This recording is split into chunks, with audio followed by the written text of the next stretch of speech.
Hello friends, welcome back to my channel. My name is Neha Patel, your online dost giving you tips to study with fun and effectively. और आज हम बात करने वाले हैं mind mapping के बारे में। माइंड मैपिंग बहुत ही ज़्यादा रिक्वेस्टेड वीडियो थी। मैंने लास्ट वीडियो डाला था रिवीजन टेक्निक्स पे, उसमें काफ़ी लोगों ने बोला माइंड मैपिंग कैसे बनाया। सो यर यू गो, मैंने तुरंत ही वीडियो बनाई है एंड इसमें हम देखेंगे what is mind mapping, how to draw mind mapping, from where to start mind mapping and मैं एक प्रैक्टिकल एग्जाम्पल भी बताने वाली हूँ, दिखा के कि how you are going to draw mind mapping. So let's get started.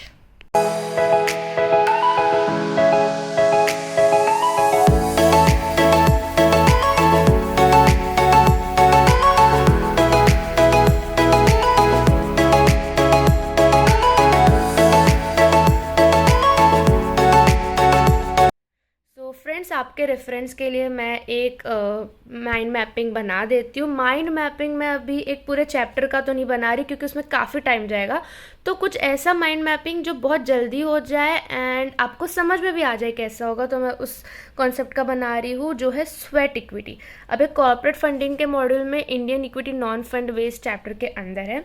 अब आप ध्यान से देखना कि मेरा माइंड प्रोसेस कैसे चल रहा है माइंड मैपिंग बनाने के लिए, उसी हिसाब से यू हैव टू फंक्शन। तो सबसे पहले स्वेट इक्विटी का जो कॉन्सेप्ट है उसमें इन लोग ने बोला है कि वो कंपनीज एक्ट और सेबी के हिसाब से, प्रोविजन के हिसाब से काम करता है। सो मुझे ये माइंड में क्लियर होगा कि इसके मैं दो ब्रांचेस बनाऊंगी, कंपनीज और सेबी। अब कंपनीज के अंदर मैं उसका ये प्रोविज़न डालूंगी कि ये सब इसके प्रोविजंस हैं, एंड फिर ये भी काफ़ी इंपॉर्टेंट पार्ट है कि whether issue of certification can be in form of preferential issue, तो कंपनीज एक्ट के अंदर मैं ये दो डाल दूंगी। फिर आता है issue of sweat equity shares regulation. SEBI के अंदर मैं ये सब तो नॉर्मल है। स्पेशल रिजोल्यूशन, अब ये देखो स्पेशल रिजोल्यूशन के अंदर क्या क्या होना चाहिए, ये वाला पार्ट यहाँ पे भी है कंपनीज एक्ट के हिसाब से। तो दो बार वो पार्ट रिपीट नहीं करना है क्योंकि माइंड मैपिंग जो होता है वो एज शॉर्ट एज पॉसिबल बनाना है ताकि हमें क्लियरली रिपीटेशन ना हो और हमारे हिसाब से वो जो जो इम्पोर्टेंट है वही इंक्लूड करना है, फालतू की चीज़ें इंक्लूड नहीं करनी। फिर प्राइसिंग हो गया, इम्पॉर्टेंट है, वो डाल दूंगी।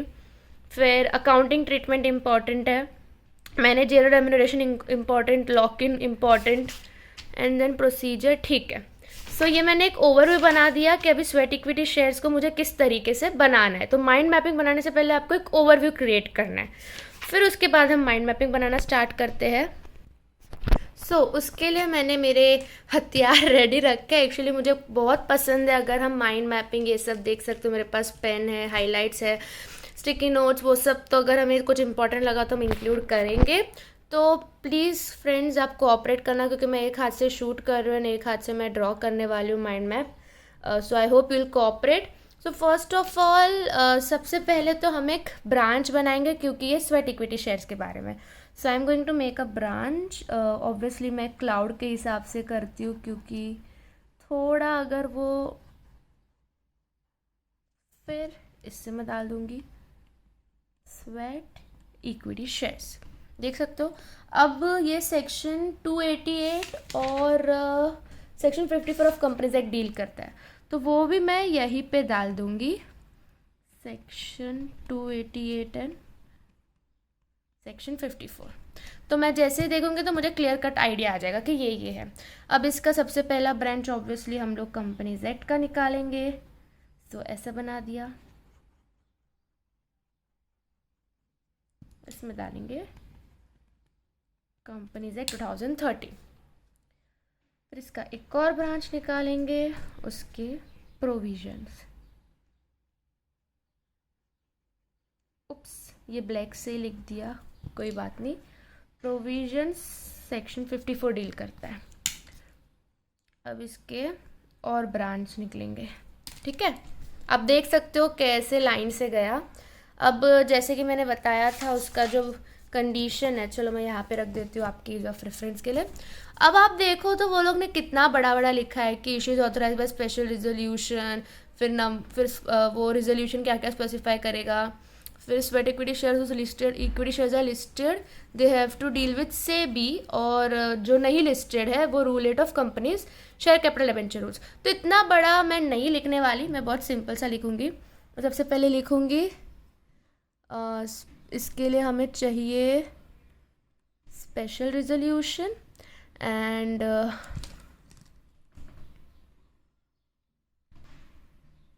फिर दूसरा क्या था, वो जो रिजोल्यूशन है वो स्पेसिफाई करेगा नंबर ऑफ शेयर्स, फिर करंट मार्केट प्राइस कंसिडरेशन। अब अगर आपको याद हो तो यहाँ पे भी ऐसे सेबी के हिसाब से भी काफ़ी कुछ था, तो उसमें से भी कुछ पॉइंट्स आप इंक्लूड कर सकते हो ताकि वो एक ही में बन जाए। जो इसमें था number, name of employees, sweat equity share and the relationship. तो name of employees and the relationship with, forgive my writing but मैं अपनी हैंड राइटिंग समझ जाती हूँ। तो हाँ, diluted earning per share, diluted earning per share. फिर तीसरा उसने बोला है लिस्टेड है तो से भी, नहीं तो रूल इट। तो वो लोग ने देखो कितना बड़ा बड़ा दिया है, ऑब्वियस की बात है, लीगल लैंग्वेज यूज़ की है वो लोग ने, बट हमारे रेफरेंस के लिए तो हम समझ जाएंगे कि अगर इक्विटी शेयर्स लिस्टेड है तो से भी रेगुलेशन अप्लाई होगा, और अगर नहीं है तो rule 8 of share capital debenture rules apply होगा। तो ये मेरा हो गया एक प्रोविजन वाला पार्ट। अब दूसरा पार्ट ये था कि वो प्रेफरेंशियल इशू होता है कि नहीं। ये तो मुझे बहुत इम्पॉर्टेंट लगता है क्योंकि इसका मैंने सुना था, केस स्टडीज़ मेरे टाइम पे आता था काफ़ी।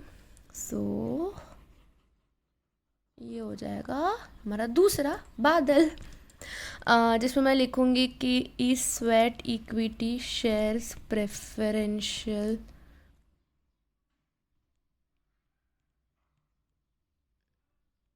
अलॉटमेंट वो नहीं है, और ये इम्पॉर्टेंट भी है, इसलिए मैं इसको तारों से सजा दूंगी चले तुम्हें तारों के। अब वो नहीं है, ऑब्वियसली बात है, तो मेरे को रीज़न बताना पड़ेगा कि भाई क्यों नहीं है। मैं पढ़ तो लूँगी बट क्यों नहीं है।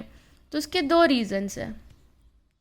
एक रीज़न वो है कि सेबी ICDR एक्सक्लूड करता है issue, SEBI ICDR regulation 21ZB जो प्रेफरेंशियल इशू है वो स्वेट इक्विटी शेयर को इशू, ये क्या बोलते हैं, एक्सक्लूड करता है। Preferential issue definition excludes sweat equity shares.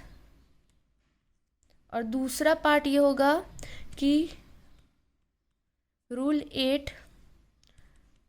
8(13) of share capital debenture rules वो भी क्लियरली एक्सक्लूड करता है, जो clearly exclude sweat equity shares from definition of preferential issue. तो exclude sweat equity shares from definition of preferential issue. अब मुझे इसमें important लगा ये, और ये दूसरा पार्ट इम्पॉर्टेंट है एक्सक्लूड। तो देखो, जो ये कंपनीज एक्ट का पार्ट था पूरा, वो मैंने इतने पार्ट में कवर कर लिया। अब हम दूसरा जंप करेंगे SEBI issue of sweat equity shares वाले पार्ट में। सो अब हम इसका दूसरा ब्रांच बनाएंगे। मेरी ड्राइंग स्किल्स बहुत गंदी है और मैं ट्राई करती हूँ कि वो इम्प्रूव हो, बट नहीं हो पाता है।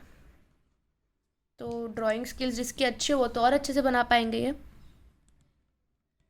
SEBI issue of sweat equity shares, issue of sweat equity shares regulation 2002। आप इसमें देख सकते हैं, तो ये तो हमारा पोर्शन कंपनीज एक्ट वाले में कवर हो गया। प्राइसिंग, तो अब हम इसका एक ब्रांच बनाएंगे, प्राइसिंग। अब प्राइसिंग देखो तो क्या कहा है उन्होंने,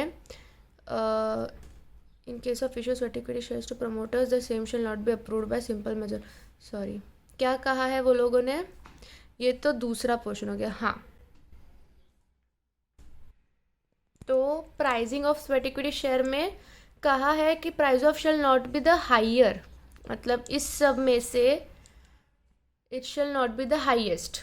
तो सबसे पहला है average of high and low, weekly high and low of during last 6 months, मतलब 6 मंथ्स का एवरेज वीकली। फिर average weekly high and low of the closing price of equity share during the 2 weeks, मतलब 2 weeks का average weekly high and low. तो मैं इधर डाल दूंगी कि सबसे पहले average weekly high and low of 6 months of 2 weeks. और फिर क्या है, if shares are listed on more than one stock exchange but quoted only on one stock exchange, then the price on the stock exchange shall be considered. If the share price quoted on more than one stock exchange, the stock exchange where there is highest trading volume, मतलब दूसरा ये लिख देंगे कि equity shares quoted more than one stock exchange, तो वो stock exchange जहाँ पे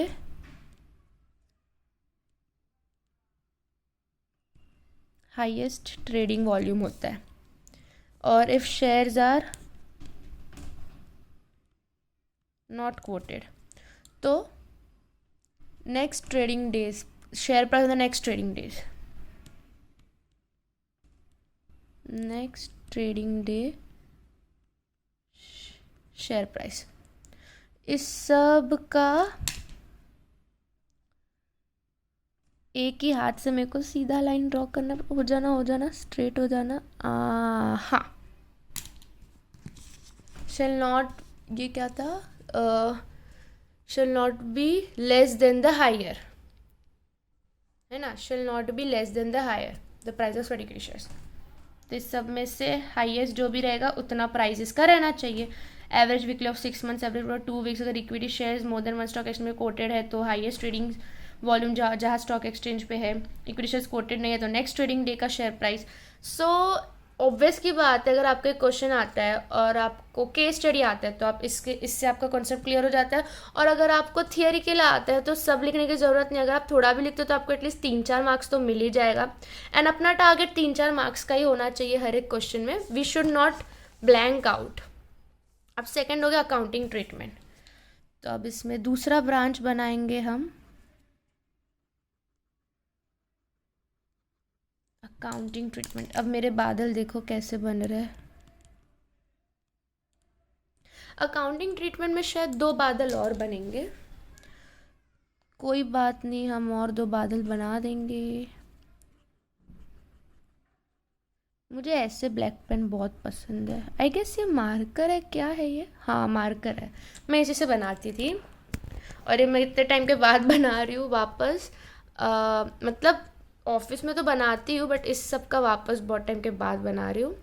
तो क्या था, हाँ, नॉन कैश कंसिडरेशन और where the above clause is not applicable. Okay, मतलब non cash consideration takes form of depreciable और amortizable asset, it shall be carried to the balance sheet of the company. Okay, मतलब एक है non cash consideration जो है depreciable asset, तो उसको normal capitalised करो बैलेंस शीट में, और अदर्स है तो उसको एज एन एक्सपेंस ट्रीट किया जाएगा। हो गया नॉर्मल, नॉन कैश फॉर्म है डेप्रिशिएबल में तो कैपिटलाइज, अदर्स है तो एक्सपेंस ही हो गया हमारा अकाउंटिंग ट्रीटमेंट। फिर हम आ जाते हैं सीलिंग ऑन मैनेजरियल रेम्यूनरेशन। तो एक और इसका ब्रांच बनाएंगे, एक और बादल बनेगा। मैं एक ही हाथ से सब कर रही हूँ गाइस, वरना इतनी भी मेरी ड्राइंग ख़राब नहीं है।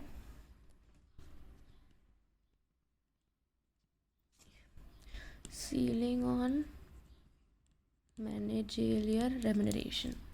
अब देखो कंडीशन क्या है इसके लिए इसमें क्या बोल रहे हैं ये लोग, the amount of sweat equity share shall be treated as part of managerial, मतलब जो स्वेट इक्विटी शेयर्स का कंसिडरेशन है वो मैनेजरल रेम्यूनरेशन के पर्पस के लिए एज पर सेक्शन 97 माना जाएगा अगर स्वेट इक्विटी शेयर्स डायरेक्टर या मैनेजर को हुआ है, एंड नॉन कैश कंसिडरेशन जहाँ पे वो असेट नहीं है। तो इसके दो कंडीशंस हैं। सबसे पहला तो कि वो डायरेक्टर या फिर मैनेजर को इशू किया है, एंड ज़रूरी है, और उसका जो कंसिडरेशन है they are issued for non cash consideration जहाँ पे असेट फॉर्म नहीं है।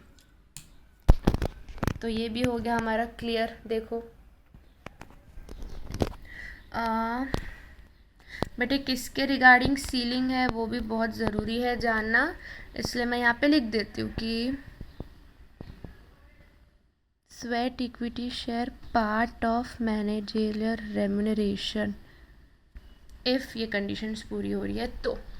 अब लॉकिंग होगा 3 years from date of allotment, तो लॉकिंग का एक डाल देते हैं para upon.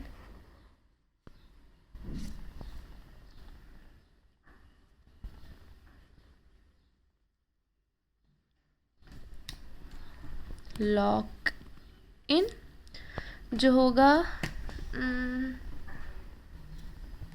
3 years from date of allotment. इसको मैं कर दूंगी हाईलाइट। तो देखो हमारा पूरा अभी स्वेट इक्विटी शेयर का कॉन्सेप्ट ख़त्म होने आया है। हाँ, हो गया ख़त्म। अब आप देख रहे हो तो हमारे पास इतनी स्पेस बची हुई है, तो आप क्या कर सकते हो इतने स्पेस में। हम इतने स्पेस में जो स्वेट इक्विटी शेयर है उसका डेफिनेशन लिख सकते हैं। ऐसे बना सकते हैं कि सेक्शन 288 ऑफ कंपनीज एक्ट के हिसाब से उसका डेफिनेशन लिख सकते हैं कि स्वेट इक्विटी शेयर मीन्स सच इक्विटी शेयर। मैं लिख देती हूँ पूरा डेफिनेशन। सो ये मैंने डेफिनेशन लिख दिया। अब गाइज ये जो प्रोसीजर वाला पार्ट है वो तो ऑलमोस्ट मेरे को तो वो प्रोसीजर वाला पार्ट माइंड मैप में डालने की ज़रूरत नहीं पड़ती थी, क्योंकि मुझे याद रहता था कि हाँ बोर्ड रेजोल्यूशन करना है, स्पेशल रेजोल्यूशन, ये पॉइंट्स लिखेगा। बट इसमें जो इम्पोर्टेंट लगा वो मुझे वो ये था लिमिट्स। उसके रिलेटेड काफ़ी क्वेश्चंस पूछते थे, तो मैंने सोचा कि मैं वो इसमें इंक्लूड कर दूँगी। तो मैं एक लिमिट्स का बादल भी बनाने वाली हूँ। चलो बना देते हैं लिमिट्स का बादल। अब वो कंडीशन क्या है लिमिट्स के बादल की? सबसे पहला कंडीशन था कि 15% ऑफ पेड अप कैपिटल या 5 crore rupees in a year whichever is higher, इतना ही होना चाहिए। और दूसरा ये था कि 25% of paid up capital eight any time, ठीक है, नॉट मतलब लेस देन। तो ये हो गए उसके दो कंडीशंस कि एक साल में 15% ऑफ पेड अप कैपिटल या ₹5 crore whichever is higher, इतना ही इशू हो सकता है। और at any time 25% of paid up capital, इतना ही इशू हो सकता है। तो देखो at the end of the day ये आपका जो है आई गेस 16-17 मिनट लगा है ये बनाने में। तो eight the end of the day आपका स्वेट इक्विटी शेयर जो यहाँ से यहाँ तक था पूरा, वो पूरा आपका यहाँ पे कवर हो गया। ये मैंने बहुत जल्दी जल्दी में बना रही है, एक हाथ में बना इसलिए थोड़ा गंदा दिख रहा होगा, बट आप अच्छे से बनाना। सो या तो फ्रेंड्स आज के लिए इतना ही। I hope you found this video helpful and best of luck for your future. आपके CS एग्ज़ाम्स के लिए स्टे कनेक्टेड, क्योंकि मैं डेली तो नहीं बट रेगुलरली वीडियोस डालने वाली हूँ यूट्यूब पे, लिंक्डइन पे, इंस्टा पे CS एग्ज़ाम्स के लिए। सो या आई होप आपके लिए ये वीडियो हेल्पफुल था एंड बाय।